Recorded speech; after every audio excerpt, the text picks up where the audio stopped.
Assalamualaikum warahmatullahi wabarakatuh. Semangat pagi. Ketemu lagi dengan channel GPS Coy, channel yang membagikan sedikit tentang pengalaman saya dalam merawat burung kicau. Baiklah teman-teman, pada kesempatan kali ini saya akan membahas seputar ciblek.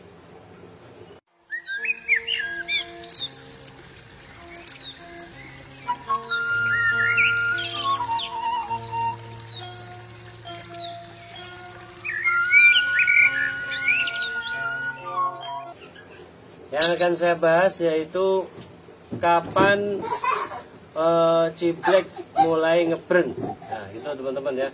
Jadi yang akan saya bahas itu seperti yang ditanyakan oleh ciblek mania, yaitu terutama yang pemula ya. Jadi kapan ciblek itu mulai ngebrand. Nah, jadi teman-teman sekalian, terutama pemula juga harus tahu ya. Jadi tidak ciblek itu mudah langsung ngebrand, itu enggak ya, enggak. Jadi begini, ini hanya sepengalaman saya saja ya teman-teman. Jadi ketika kita beliung-biukan itu teman-teman kalau mau brandnya itu cepat keluar, yaitu pilihlah yang paruh bawahnya sudah hitam. Jadi paruh atas sama bawah itu sudah menghitam semua gitu ya. Jadi kalau sudah seperti itu, dengan pola rawatan yang benar, tentunya dengan penjinakan gitu ya teman-teman ya. Nah itu nanti akan mendapatkan brandnya gitu ya. Awas, pelan-pelan. Nah, setelah rawatan kita sudah benar, ciblek yang kita miliki sudah adaptasi dengan lingkungan. Nah, pada saat itulah nanti ciblek yang kita miliki itu akan mulai mengeluarkan suara brandnya, meskipun pendek-pendek. Nah, itu teman-teman ya. Jadi rawatan harian ini sangat penting teman-teman ya. Kalau saya sendiri, saya mengandalkan pakan racikan ciblek ya. Hanya itu yang saya andalkan untuk mempercepat dia gacor, dia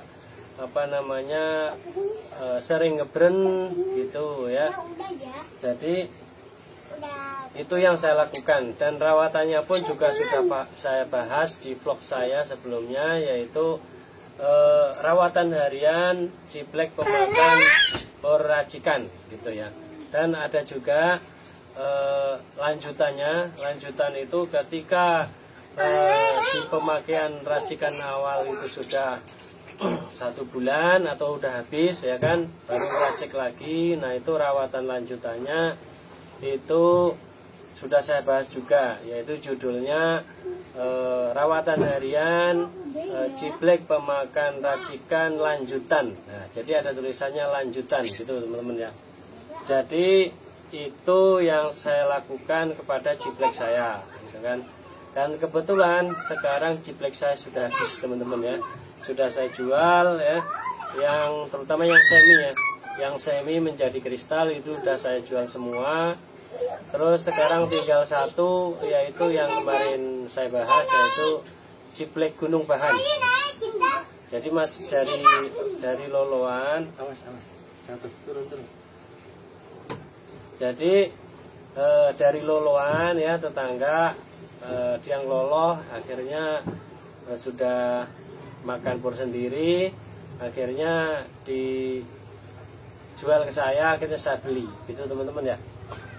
Itu ciblek gunung yang saya miliki. Nah jadi ketika ngebrand itu yaitu tadi, kapan ngebrandnya? Ketika paruhnya sudah menjadi hitam. Nah itu kapan itu ya kan.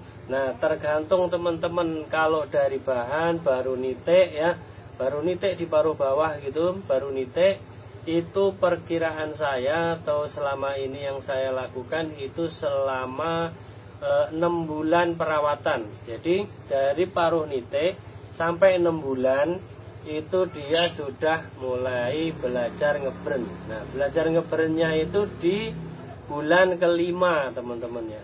Jadi sudah mulai keluar ya isian apa brandnya itu tetetet gitu ya.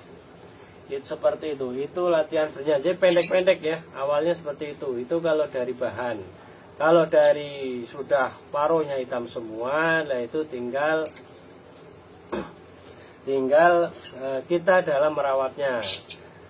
Nah, dan harus tahu batasan OB-nya. Nah, gitu. Jadi kalau untuk mencari ngebrand ini harus dikasih F yang tinggi teman-teman ya. Jadi apa biar panas. Nah, kalau panas dia itu birahinya naik ya kan. Dijemurnya kenceng, emosinya naik. Nah akhirnya dia itu ketemulah faktornya. Faktornya, nah, itu brandnya di situ akan keluar. Itu teman-teman ya. Jadi saya harapkan teman-teman harus memahami itu. Kalau burung bahan ya, beliau-beliaukan itu harus dikondisikan dulu atau dijinakkan dulu. Minimal jinak lalat ya. Biasanya kalau ciblek yang kita miliki, ciblek bahan itu kalau sering kita semprot, biasanya dia itu cepat jinak ya. Tapi kelemahannya gini teman-teman. Misalnya sering habis kita semprot tiap hari pagi sore ya kan. Terus kita gantung di keramaian, sering kita taruh di lantai ya kan. Nah, banyak lalu lalang orang biasanya dia itu cepat jinak. Tetapi ketika melihat kita sebagai pemiliknya, dia itu akan giras. Nah, itu ya. Jadi meskipun ketika melihat kita giras, tapi kalau digantung di depan banyak lalu lalang orang berisik, bunyi motor, itu malah bunyi, itu sudah bagus. Tapi ya emang itu kelemahannya, takut dengan kita sebagai pemilik. Mungkin karena kita yang selalu nyemprotin dia terus gitu ya. Jadi dia itu takut. Terus terapinya gimana? Yaitu kalau ngasih jangkrik dikasih pakai tangan itu terapinya supaya tidak takut. Nah, tapi ya emang butuh proses, tidak seminggu 2 minggu kelar, yaitu sebulan lah 2 bulan itu ya, hitungannya seperti itu. Jadi itu teman-teman ya, kapan? Yaitu ketika paruhnya sudah hitam atas bawah. Nah itu nanti akan keluar suara brandnya itu teman-teman ya. Jadi teman-teman harus tahu, terutama untuk pemula. Kalau yang udah senior mah udah paham dan lebih paham daripada saya gitu teman-teman ya. Demikian teman-teman, ini hanya membagikan sekilas tentang pengetahuan saya saja tentang ciblek ya, kapan ciblek tersebut akan ngebrand. Nah itu tadi. Demikian teman-teman, akhirnya wassalamualaikum warahmatullahi wabarakatuh. Semangat pagi.